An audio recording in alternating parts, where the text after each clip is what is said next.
प्रणम्य परमात्मानं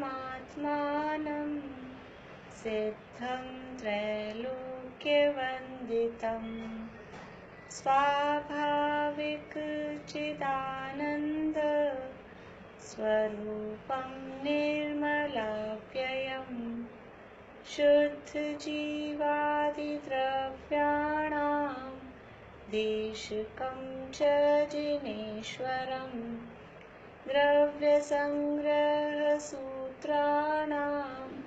वृत्तिं वक्षे समासतः जीवं जीवं दवं जिणवरवसहेण जेणनेत्तिष्ठं देविन्दुविन्दुवन्दं वन्दे तं सर्वदा शिरसा कहे जीव अजीव जिनवर वृषभ ने लोक में वे वंद्य सुरपति वृंद से वंदन करूं कर जोड़ में। द्रव्य संग्रह नामक हमारा शास्त्र है। गाथाएं बोलनी है 2 से लेके 2, 3, 4 और हमारी बात यहाँ 13वीं गाथा के आधार से गुणस्थानों की चर्चा चल रही थी। 13वीं गाथा एक बार बोलते हैं। मगण गुण ठाणे हिय 14 ही हवंति तह शुद्ध नया विन्निया संसारी सव्वे शुद्धाहु शुद्ध नया। मागना स्थान और गुणस्थान की अपेक्षा से अशुद्ध नय से देखा जाए तो जीव 14 प्रकार के कहे जाते हैं, परंतु शुद्ध नय से सभी संसारी जीव शुद्ध ही हैं। मतलब क्या है कि गुणस्थान में अगर जीव को देखा जा रहा है, जीव किसी गुणस्थान वाला है या किसी मागना स्थान वाला है, तो वो शुद्ध नहीं है। जो परिपूर्ण शुद्ध दशा होती है वो गुणस्थान और मागना स्थानों से रहित, ऐसी वो परिपूर्ण शुद्ध दशा होती है। और गुणस्थान और मागना स्थान वाला अगर जीव है, उसको उस रूप में देखा जा रहा है, तो वो अशुद्ध नय की अपेक्षा देखा जा रहा है। गुणस्थानों के अंतर्गत हमारी चर्चा 5वें गुणस्थान की चल रही थी। पंचम गुणस्थान के में जो 11 प्रतिमाओं का स्वरूप बताया गया है, कौन सुनाएंगे 11 प्रतिमाओं के नाम? पूरे याद है? प्रीति बोलो, सुनाओ। दर्शन प्रतिमा, प्रतिमा, सामायिक, दोषद, सचित त्याग, रात्रि भोजन त्याग या देवा मैथुन त्याग, ब्रह्मचर्य, आरंभ त्याग, परिग्रह त्याग, अनुमति त्याग, उद्दिष्ट भोजन त्याग। बहुत बढ़िया, बहुत अच्छा। सबको हमको याद करने, ये हमारे मूल ग्रंथ में वहाँ टीका में भी नाम दिए हुए हैं बराबर। ऐसा नहीं है कि एक्स्ट्रा वाला काम है ये 11 नाम सबको याद करने हैं। इन प्रतिमाओं का स्वरूप हमने कल देख लिया था। उद्दिष्ट त्याग प्रतिमा के कितने भेद हैं? बोलिए, नीलम भाभी बोलिए, उद्दिष्ट त्याग प्रतिमा के कितने भेद हैं? अर्पणा बोलिए, अनम्यूट करिए।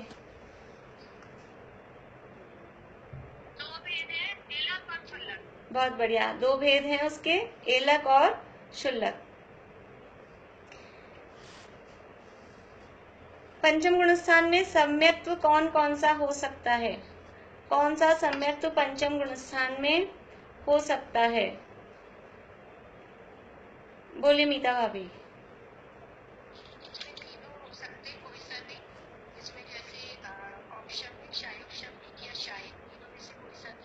बढ़िया, तीनों सम्यक्त में से कोई सा भी एक सम्यक्त हो सकता है। चारित्र कौन सा होता है पंचम गुणस्थान में? चारित्र कौन सा होता है? बोलिए, सुनीता आंटी बोलिए।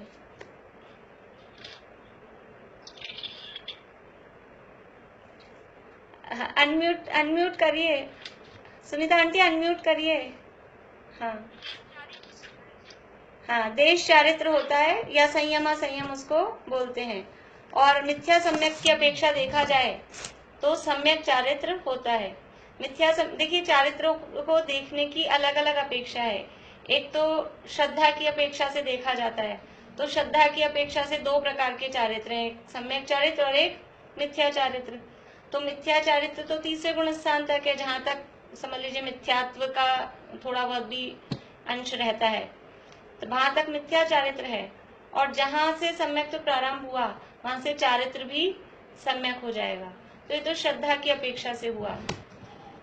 और कर्मों के उदय उपशम क्षयोपशम की अपेक्षा से देखा जाए तो चारित्र तीन प्रकार के होते हैं, एक औपशमिक चारित्र, क्षयोपशमिक चारित्र और शायिक चारित्र। औदैहिक तो चारित्र होता ही नहीं, औदैहिक तो अचारित्र की अवस्था है। इसलिए तो जो कर्म के उपशम से अगर चारित्र प्रकट हुआ है, या औपशमिक चारित्र 11वें गुण स्थान में होता है, उसकी बात अभी आई नहीं है, तो वो एक औपशमिक चारित्र है। और क्षयोपशमिक चारित्र, चारित्र का मतलब है कि सकल संयम वाली दशा, उसको यहाँ चारित्र कहा जा रहा है। जो महाव्रत रूप सकल संयम रूप दशा है, उसका नाम चारित्र है। हाँ बोलिए वर्षा भाभी, कुछ पूछना है आपको?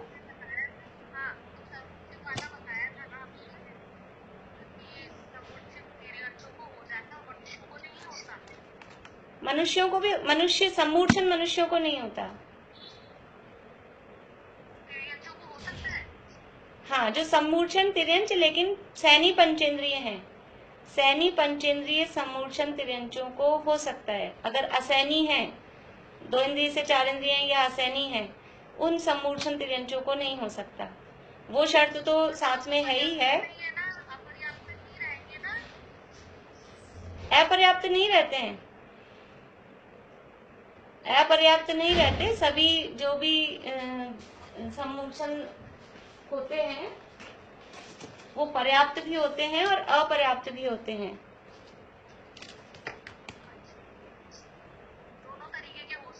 हाँ, दोनों तरीके के हो सकते हैं, पर्याप्त भी और अपर्याप्त भी।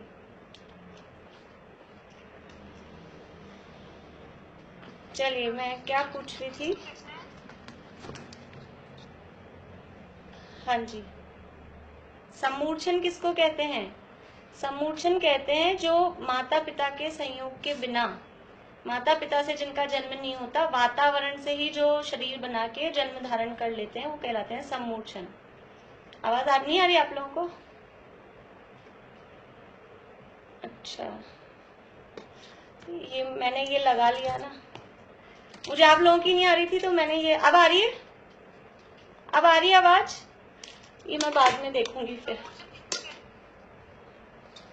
सम्मूर्छन कहते हैं जो माता पिता के बिना जिनका जन्म होता है। माता पिता के बिना मतलब बाहर के वातावरण से ही, समझ लीजिए इस तरह का उनको वातावरण मिलता है, कहीं धूल मिट्टी पानी इस तरह का होता है, और वो जीव वहां पैदा हो जाते हैं। उनके लिए कोई माता पिता की जरूरत नहीं होती। जो माता पिता के संयोग से होते हैं वो कहलाते हैं गर्भज। और जो ऐसे ही जैसे मक्खी मच्छर है, मकड़ियां हैं, अपने आप ही पैदा हो जाती हैं। कोई उनके लिए, बस ये गर्मी का मौसम आते ही अपने आप चींटियां पैदा हो जाती हैं, बारिश का मौसम आते ही अपने आप मक्खी मच्छर।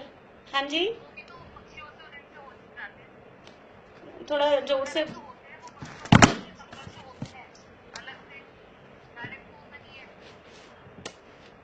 डायरेक्ट तिर्यंच, जो सम्मूर्छन तिर्यंच है वो बड़े बड़े पंचेंद्रीय तिर्यंच भी, जैसे मेंढक है, मेंढक है वो सम्मूर्छन होता है। कहीं भी छोटे कहीं भी पिट्स होते हैं, खड्डे होते हैं, वहां पानी भर जाता है, उसमें मेंढक अपने आप पैदा हो जाते हैं, और वो सैनी पंचेंद्रिय होता है और वो सम्यक दर्शन प्राप्त कर सकता है। तो इस तरह से सम्मूर्छन भी होते हैं। समझ में आया?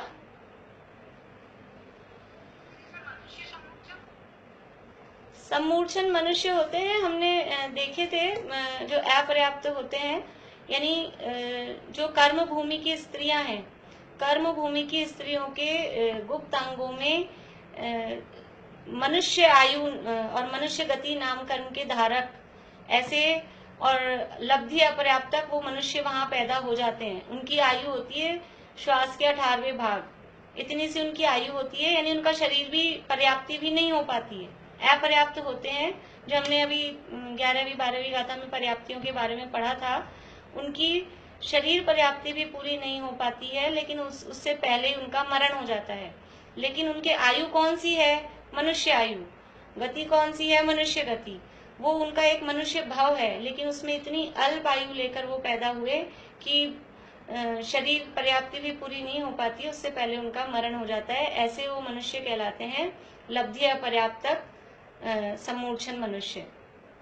वो मनुष्य इतनी कम आयु है, इसलिए वो सम्यक दर्शन वगैरह प्राप्त करने की तो उनको कहीं पॉसिबिलिटी है ही नहीं।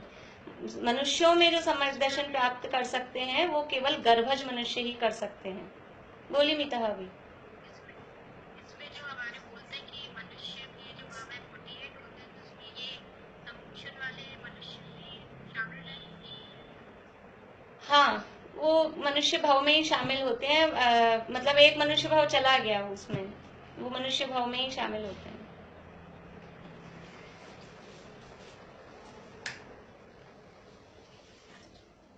तो हम बात कर रहे थे पंचम गुणस्थान में जो चारित्र है, तो चारित्र सम्यक चारित्र है, और चारित्र 3 प्रकार के कहे हैं: औपशमिक चारित्र, शायोपशमिक चारित्र और शायिक चारित्र। सभी गुणस्थानों में जहाँ आगे चारित्र की बात आएगी, तो अभी औपशमिक की बात तो आगे आएगी, यहाँ ये शायोपशमिक चारित्र है। और ये शायोपशमिक जो चारित्र है, जिसे यहाँ चारित्र कहा जा रहा है, वो सकल संयम रूप देश चारित्र को यहाँ चारित्र नहीं कहा जा रहा है। देश चारित्र को क्या नाम दिया था हमने? संयमा संयम। यहाँ शायोपशमिक चारित्र यानी जो महाव्रत रूप सकल संयम रूप है, उसका नाम शायोपशमिक चारित्र है। तो यहाँ पर पंचम गुणस्थान में तो ये है संयमा संयम। और शायिक चारित्र कब होता है? कि जब चारित्र का घात कौन से कर्म करते हैं? बताइए, चारित्र का घात कौन से कर्म करते हैं? बोली निशा आंटी।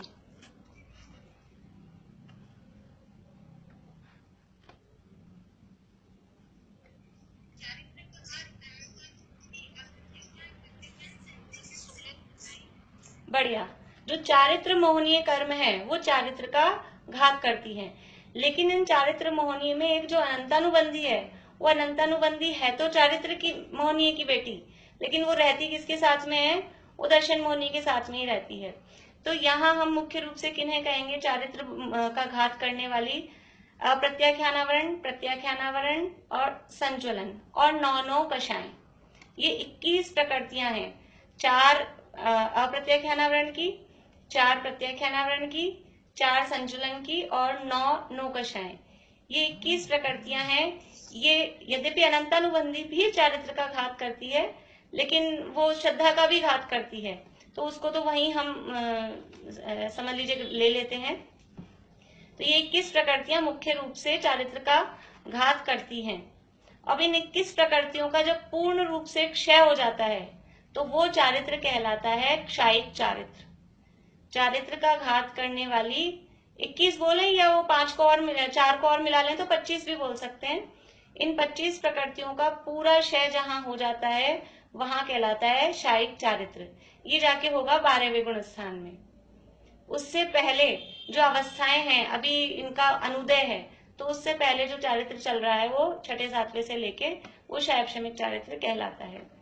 और इन्हीं 21 या 25 प्रकृतियों का उपशम जहां है, वो वहां कहलाता है औपशमिक चारित्र। यही जो चारित्र की घातक 25 बोले, 25 ही ले लीजिए। ये चारित्र की घातक जो 25 प्रकृतियां हैं, ये 25 प्रकृतियों का उपशम जहां है, वहां औपशमिक चारित्र है। इन 25 प्रकृतियों का, चारित्र होने की 25 प्रकृतियों का क्षय जहां है, वो वहां कहलाता है शायिक चारित्र। और इनका क्षयोपशम है जहां, वहां कहलाता है शायोपशमिक चारित्र।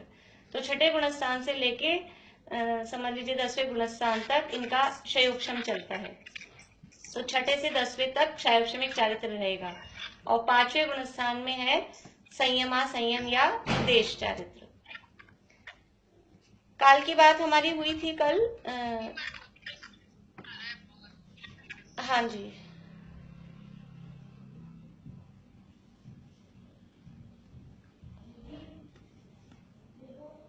पांचवें गुणस्थान का जघन्य काल, जघन्य काल अंतर्मुहूर्त। अंतर्मुहूर्त से कम काल पांचवें गुणस्थान का नहीं हो सकता। यानी 1 समय, 2 समय, 3 समय ऐसे लेकर पंचम गुणस्थान का काल नहीं हो सकता। तो ये जघन्य काल है अंतर्मुहूर्त। और उत्कृष्ट काल 2 गतियों की अपेक्षा, क्योंकि 2 गतियों में गुणस्थान होता है, तो मनुष्यों की अपेक्षा अलग और तिर्यंचों की अपेक्षा अलग। मनुष्यों की अपेक्षा उत्कृष्ट काल कितना है? मनुष्यों की अपेक्षा उत्कृष्ट काल, बोलिए। सुलोचना भाभी कहाँ गए? हाँ बोलिए सुलोचना भाभी। हाँ, 8 वर्ष और गर्भकाल सहित 8 वर्ष और एक अंतर्मुहूर्त कम, वो 1 कोटि पूर्व, ये मनुष्य गति की अपेक्षा है। तिर्यंच गति की अपेक्षा से उत्कृष्ट काल कितना है? बोलिए रेखा भाभी।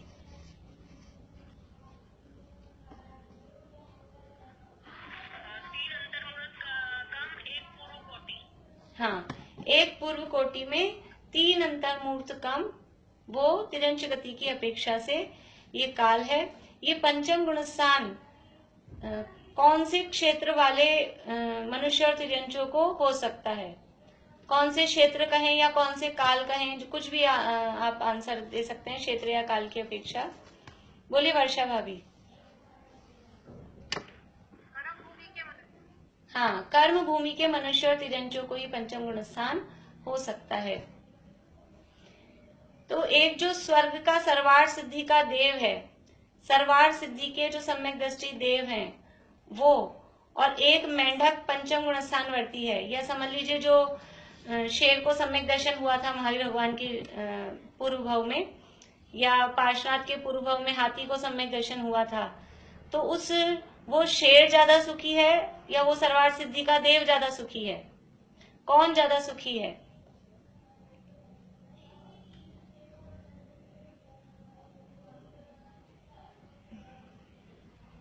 बोलिए मीनू दी। मीनू दी बोलिए।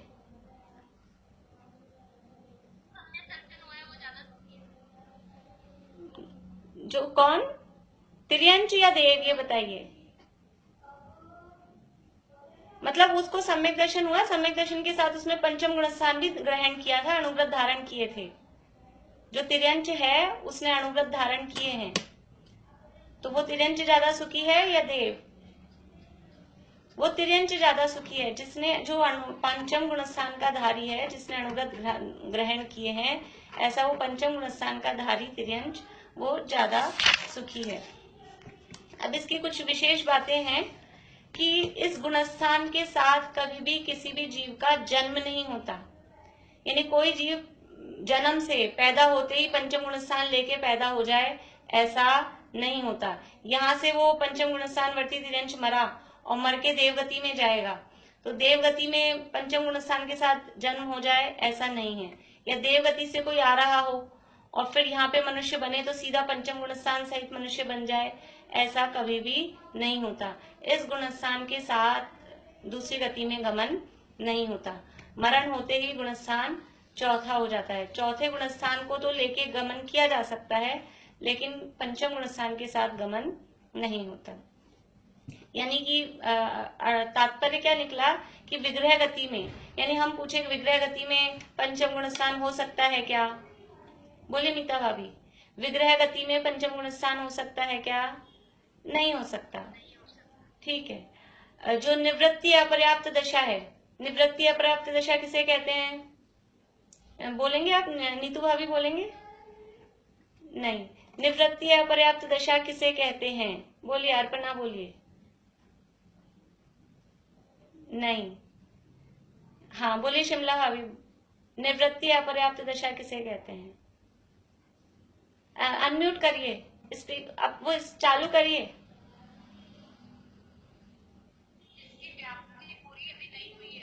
हाँ बढ़िया, जिसकी पर्याप्तियां अभी पूरी नहीं हुई हैं, लेकिन नियम से बाद में, अभी जो उसका अंतर्मुहूर्त काल है उसके बाद में नियम से वो पर्याप्तियां पूरी होंगी। यानी जन्म लेने के बाद जो फर्स्ट अंतर्मुहूर्त होता है, सबसे पहला अंतर्मुहूर्त होता है, वो कहलाता है निवृत्ति अपर्याप्त दशा।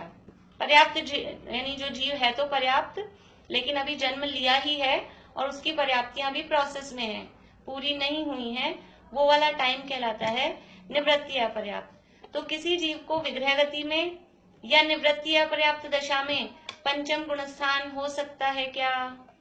बोलिए मीना चाची। नहीं हो सकता। किसी भी जीव को विग्रह गति में, ठीक है दिख गया मुझे, विग्रह गति में और निवृत्ति अपर्याप्त दशा में पंचम गुण स्थान नहीं होता। फिर दूसरी बात हमने देख ही ली कि कर्म भूमि के मनुष्य और तिरंजों को ये गुणस्थान हो सकता है, देव और नरक गति में ये गुणस्थान और भोग भूमि में भी ये गुणस्थान संभव नहीं है। इस गुणस्थानवर्ती जीव देवों से भी ज्यादा अधिक सुखी होते हैं। इस गुणस्थान में अगर तिरंज भी है तो वो देवों से भी ज्यादा सुखी है। सुख, इससे पता लगता है सुख का संबंध बाहर के संयोगों से नहीं है। सुख का संबंध अंतरंग जो रागादि की अभाव है, रागादि की हीनता है, उससे सुख का संबंध है। तो यहाँ अंदर में 2 कषाय चौकड़ी का अभाव हुआ तो 2 कषाय चौकड़ी के अभाव से वो सुखी ज्यादा हैं, और जिनके पूरी की पूरी कषाएं बड़ी हैं, अगर मिथ्या दृष्टि है तो वो तो दुखी ही हैं, और जिनके 1 कषाय चौकड़ी का अभाव हुआ है उनके कंपैरिजन में ये 2 कषाय चौकड़ी के अभाव वाले जीव वो ज्यादा सुखी हैं। इस गुणस्थान वाला जीव यदि आयु बांधे या इस गुणस्थान सहित मरण करे तो कहाँ जा सकता है? पंचम गुणस्थान वाला जीव आयु बांधे या मरण करे तो कहाँ जा सकता है? बोलिए रेखा, अभी बोलिए।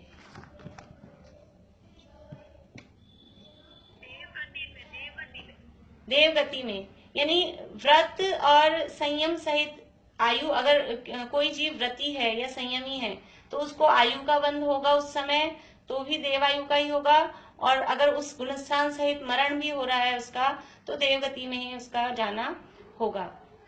और जिसको अगर पहले, किसी को पहले नरक या तिर्यंज आयु बंध गई है तो उसको, उस जीव को व्रत लेने के भाव ही नहीं आते।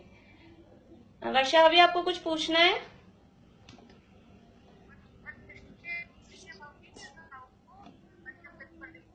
आपकी आवाज बहुत, आपकी आवाज क्लियर नहीं आ रही।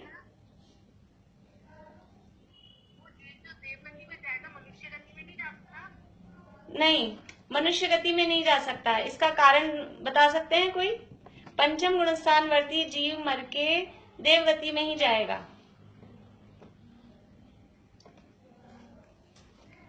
बोलिए रेखा अभी।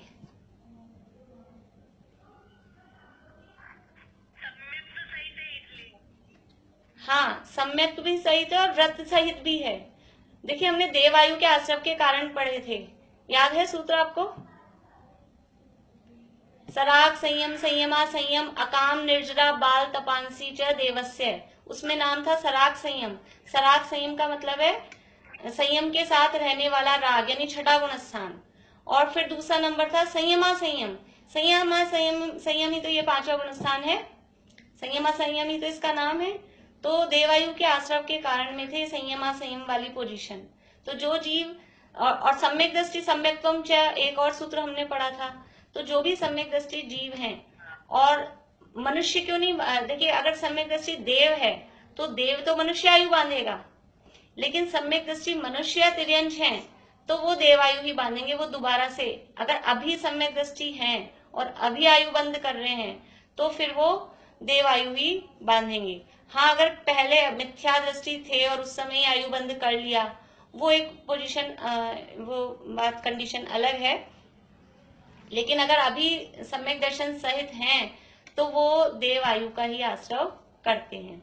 और एक नियम और है कि यदि किसी को पहले से नरक, तिर्यंच या मनुष्य आयु का बंध हो गया, पहले ही हो गया, पंचम गुण स्थान बाद में हुआ है, बाद में हुआ नहीं है, मतलब अभी हुआ नहीं है, अभी आयु बंध हो गया नरक का, तिर्यंच का या मनुष्य का, तो उसको देशव्रत और महाव्रत लेने के भाव ही नहीं आते।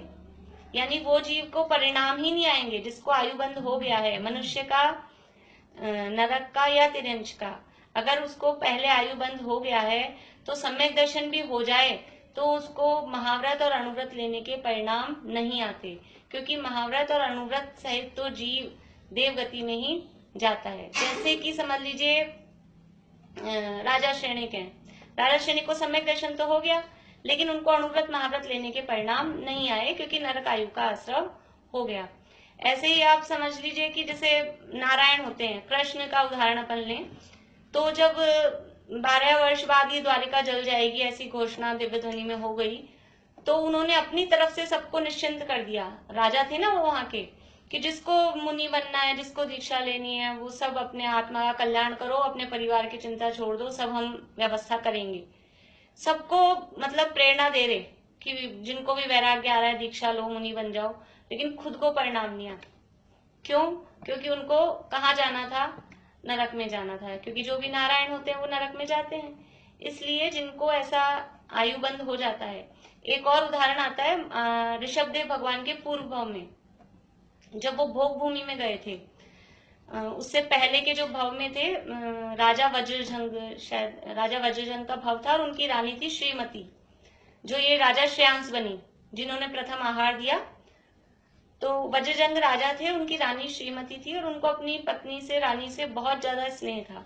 उनके पुत्रों ने दीक्षा ले ली, सब पुत्र दीक्षित हो गए, और वो खुद सोचते, एक बार मुनिराज से उन्होंने पूछा भी, मुनिराज को आहार दान दिया और खूब भक्ति भाव से, फिर मुनिराज से पूछा कि मुझे दीक्षा का भाव क्यों नहीं आता है, मुझे अपनी इस पत्नी से प्रेम बहुत है, इस कारण चाहे मेरे पुत्र दीक्षित हो गए लेकिन मुझे दीक्षा का भाव नहीं आता।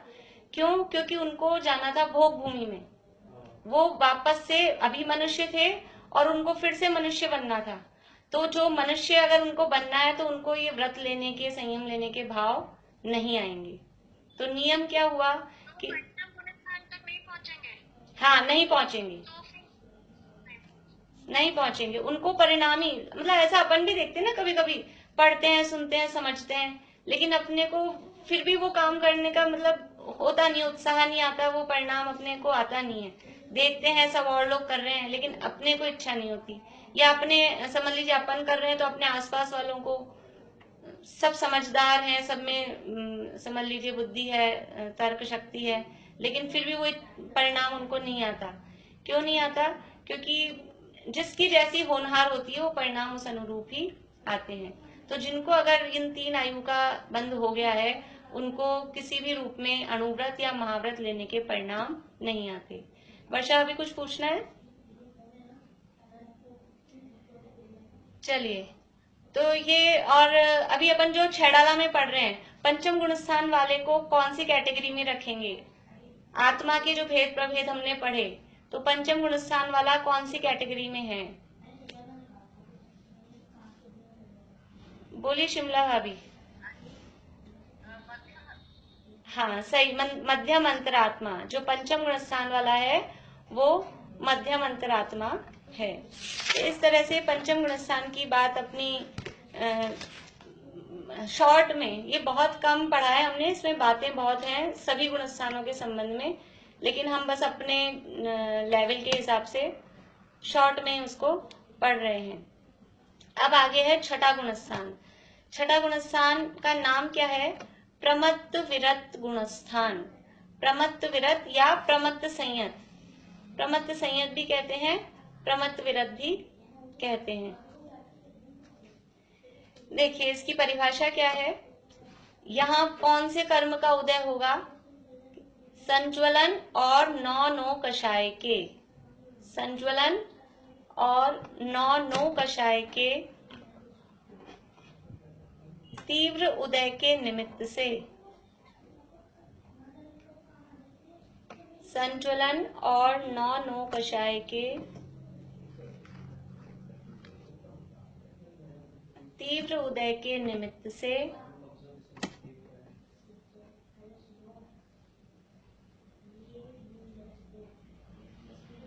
प्रमाद सहित दशा होने पर भी,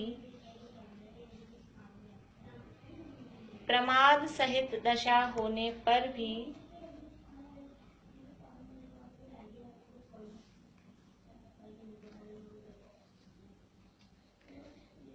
तीन कषाय चौकड़ी के अनुदय पूर्वक, तीन कषाय चौकड़ी के अनुदय पूर्वक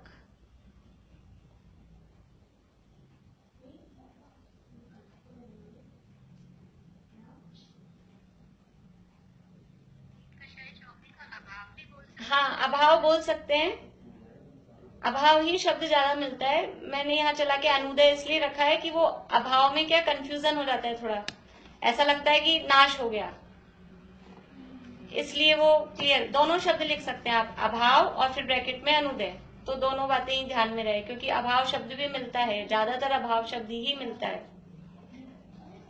तो तीन कषाय चौकड़ी के अभाव यानी अनुदय पूर्वक, वीतरागता, सम्यक्त्व,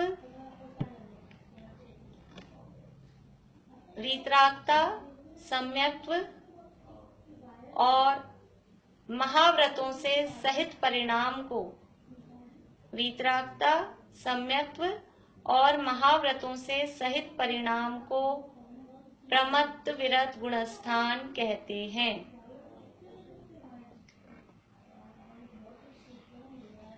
महाव्रतों से सहित परिणाम को प्रमत्त विरत गुणस्थान कहते हैं। कितनी बातें आई इसमें? एक तो किसका उदय है और किसका अभाव है। तो जिसका उदय है उससे क्या होता है और जिसका अभाव है उससे क्या होता है। तो देखिए, उदय किसका है? एक तो है संज्वलन। चौथे गुणस्थान में किसका उदय था? चौथे गुणस्थान में था अप्रत्याख्यानावरण का उदय। पांचवे में हुआ प्रत्याख्यानावरण का उदय। अब यह है छठा गुणस्थान। छठे गुणस्थान में है संज्वलन। तो संज्वलन का और बच रही है नौकषाय। संज्वलन और नौकषाय का तीव्र उदय।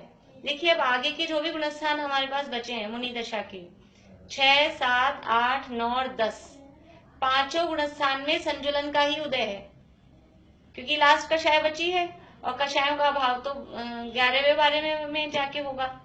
तो अब पांचों गुणस्थान में संजुलन का ही उदय है।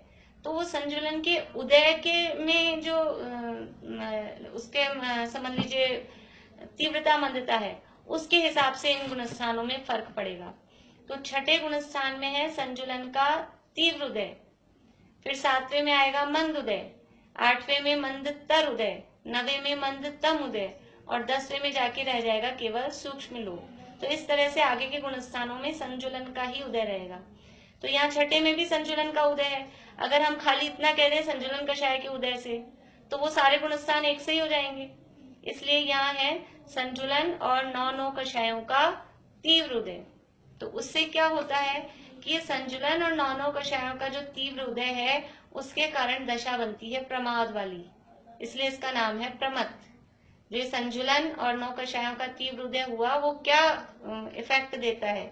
उससे दशा रहती है प्रमाद रूप, इसलिए गुणस्थान के नाम में आया है प्रमत्त। प्रमत्त मतलब प्रमाद सहित। और जो अभाव किसका है कि 3 कषाय चौकड़ी का अभाव है। कौन कौन सी 3 कषाय चौकड़ी का अभाव है? अनंतानुबंधी, अप्रत्याख्यानावरण और प्रत्याख्यानावरण। इन 3 कषाय चौकड़ी का अभाव है। तो 3 कषाय चौकड़ी के अभाव से क्या है कि उससे पूर्ण संयम भाव प्रकट है। पहले 2 ही कषाय चौकड़ी का अभाव हुआ था, तो पूर्ण संयम प्रकट नहीं हो सका था, देश संयम, देश चारित्र था। अभी 3 कषाय चौकड़ी का अभाव हो गया, उसके कारण पूर्ण संयम, ये वीतरागता, 3 कषाय चौकड़ी के अभाव पूर्वक जो वीतरागता है, सम्यक्त्व है और महाव्रत, महाव्रत मतलब ये पूर्ण संयम रूप जो परिणाम है, उसका नाम प्रमत्त विरत गुणस्थान है। संज्वलन और 9 कषाय के तीव्र उदय के निमित्त से, इनके निमित्त से क्या है? प्रमाद सहित दशा है। प्रमाद सहित दशा होने पर भी और 9 कषाय के तीव्र उदय के निमित्त से प्रमाद सहित होने पर, इसके कारण से प्रमाद सहित हो रहे हैं, प्रमाद सहित दशा होने पर भी, लेकिन क्या है कि 3 कषाय चौकड़ी का अभाव है। तो 3 कषाय चौकड़ी के अभाव पूर्वक या अनुदय पूर्वक जो वीतरागता है, सम्यक्त्व है और साथ में जो सकल चारित्र रूप महाव्रत रूप जो परिणाम है, उस दशा का नाम, उस अवस्था का नाम प्रमत्त विरत गुणस्थान है।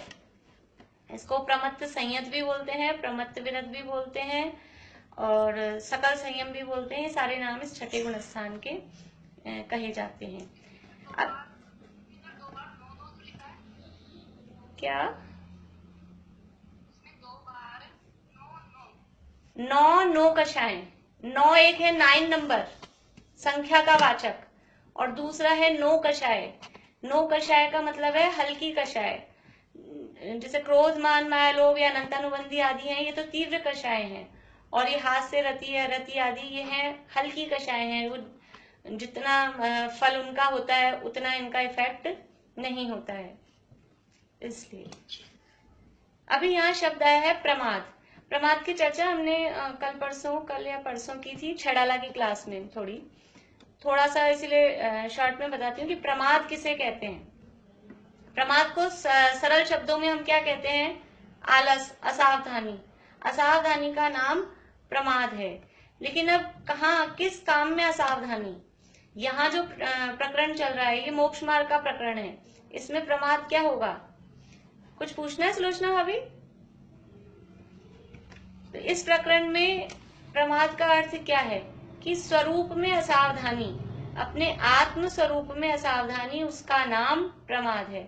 जो आत्म स्वरूप में असावधान है वो प्रमादी है। अब इस छठे गुणस्थान में क्या होता है?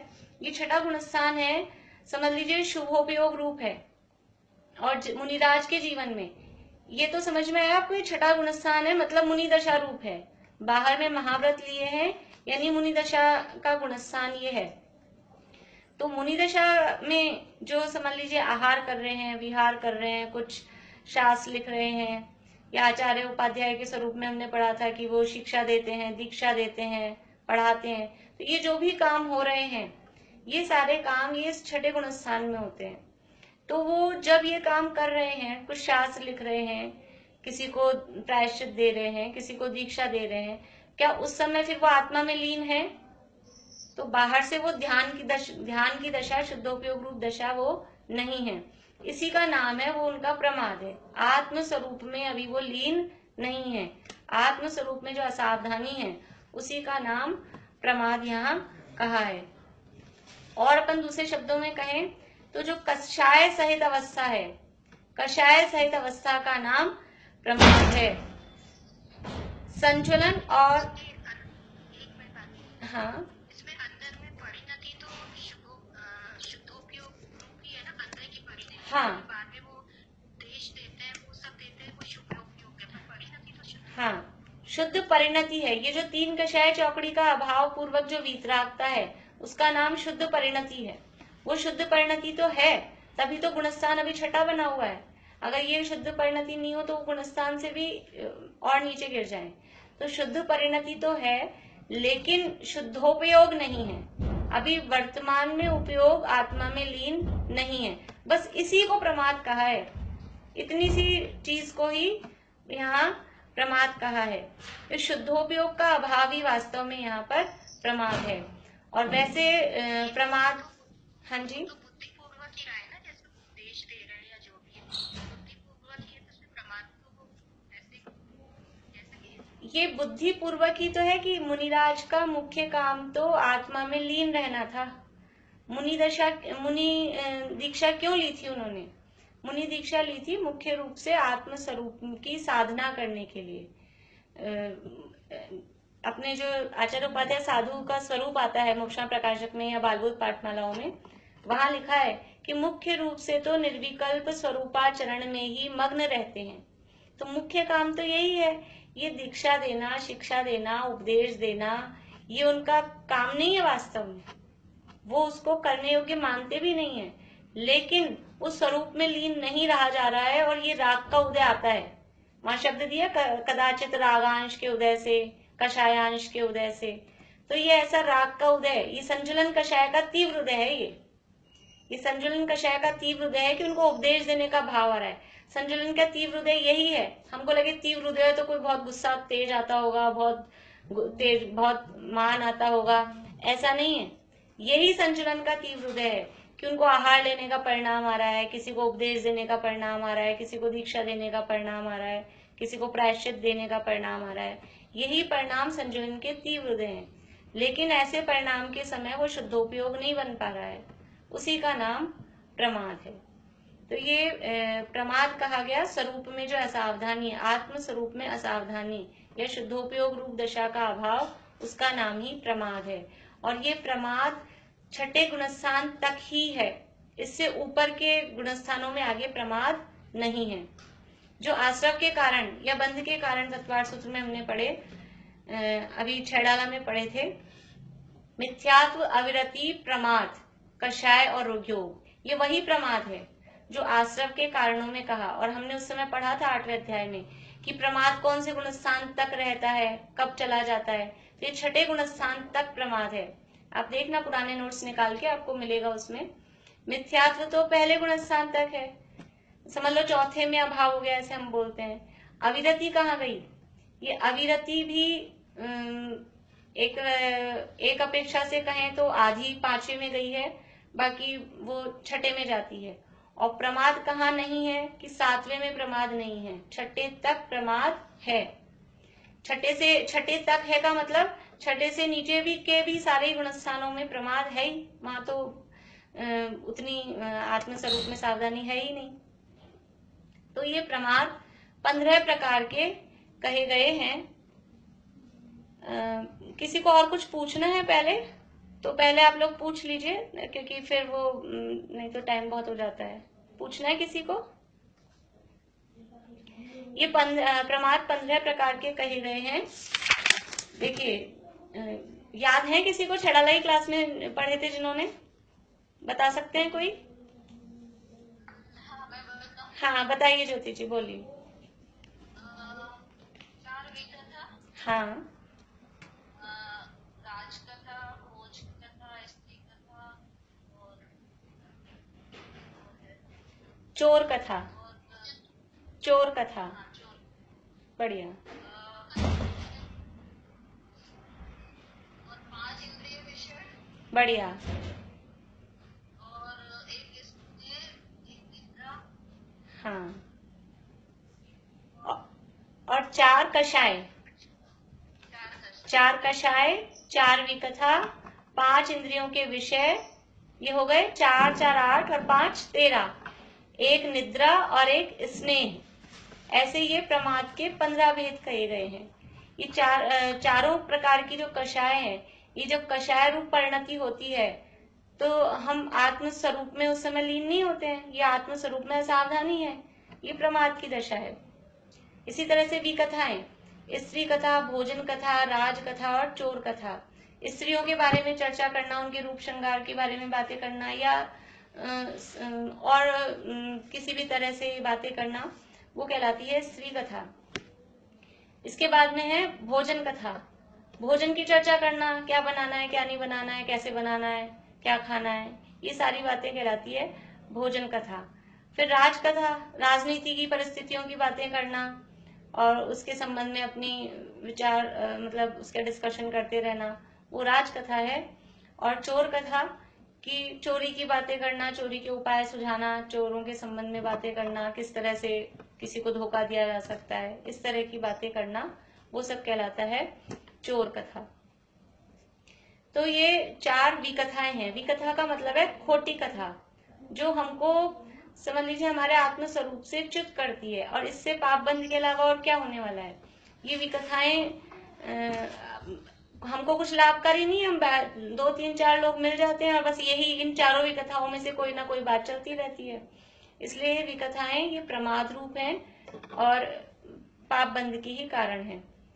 फिर 4 कषाय सब समझते ही हैं, क्रोध, मान, माया और लोभ। 5 इंद्रिय के विषय, ये भी प्रमाद रूप है। स्पर्शन, रसना, घ्राण, चक्षु और कर्ण, इन 5 इंद्रियों के विषयों में लीन रहना, ये प्रमाद रूप है, ये हमको स्वरूप से असावधान करते हैं। फिर है निद्रा। निद्रा तो सबको समझ में आती है स्पष्ट रूप से। हम तो प्रमाद किसको समझते हैं? अकेले केवल नींद को। तो निद्रा भी प्रमाद है। और स्नेह अर्थात प्रेम का परिणाम, वो स्नेह कहलाता है। राग करना, प्रेम करना, वो भी प्रमाद है। अब मुनिराज के जीवन में ये किस तरह से होती है? प्रश्न तो ये है। ये प्रमाद तो हमको समझ में आ गए, उस दिन अभी हमने छैडाला में भी पढ़ लिए थे। लेकिन मुनिराज के जीवन में 4 विकथा, 4 कषाएं, ये पंचेंद्रिय के विषय, ये मुनिराज के जीवन में कैसे हैं? कोई बता सकते हैं? हाँ, बढ़िया। जो मुनिराज शास्त्र लेखन आदि कार्य करते हैं, तो जब शास्त्र लिखा, समझ लीजिए पुराण लिख रहे हैं, अब पुराण लिख रहे हैं, पद्म पुराण लिख रहे हैं मुनिराज, और उसमें सीता का वर्णन कर रहे हैं, तो सीता की सुंदरता का वर्णन कर रहे हैं। तो अब ये सीता की जो सुंदरता का वर्णन किया, बस इसमें ही इतनी ही उनकी स्त्री कथा हो गई। यद्यपि वो कोई उसमें राग भाव पूर्वक या उनको विकार होता हो ऐसा नहीं है, लेकिन बस उनके लिए इतना ही प्रमाद है, उनके लिए यही इतना ही कहा जाता है। इसी तरह से राजनीति की नगर का वर्णन किया शास्त्र लेखन आदि में, भोजन आदि की कोई चक्रवर्ती का भोजन कैसा होता था, इस तरह की बात लिखी, तो ये भोजन कथा हो गई। और चोर कथा, किसी चोर के बारे में, चोर का वर्णन लिखा हो, किस तरह से चोरी करता था, अंजन चोर का कहानी लिखी समझ लीजिए, तो वो चोर कथा हो गई। इसी तरह से कषाय और इंद्रियों विषयों के संबंध में समझना चाहिए कि उनको जो भी बाहरी वातावरण है उसमें वो विषय तो अनुभव में आते ही है, ऐसा तो है नहीं कि अनुभव में नहीं आते, ज्ञान में नहीं आते, तो उतना ही उनका विकल्प उसमें चला जाता है, क्योंकि ये शुद्धोपयोग रूप दशा नहीं है, अभी बाहर आत्मा के अनुभव की दशा से बाहर वाली दशा है, तो ये कहीं ना कहीं बाहर उनका उपयोग लग रहा है, बस ये जो बाहर उपयोग लग रहा है इसी का नाम यहाँ प्रमाद कहा गया है। इस तरह से प्रमाद के 15 भेद हुए।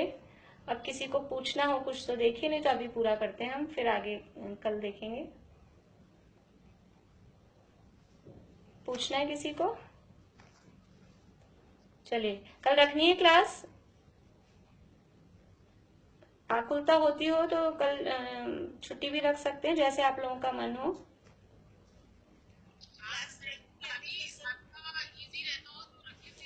नहीं नहीं, मुझे तो कोई दिक्कत नहीं है, लेकिन भाई सबको, भाई लेडीज को और भी घर में काम तो रहते हैं, इसलिए अगर ऐसे लगता हो तो कोई दिक्कत नहीं है, जैसे सबकी होगा।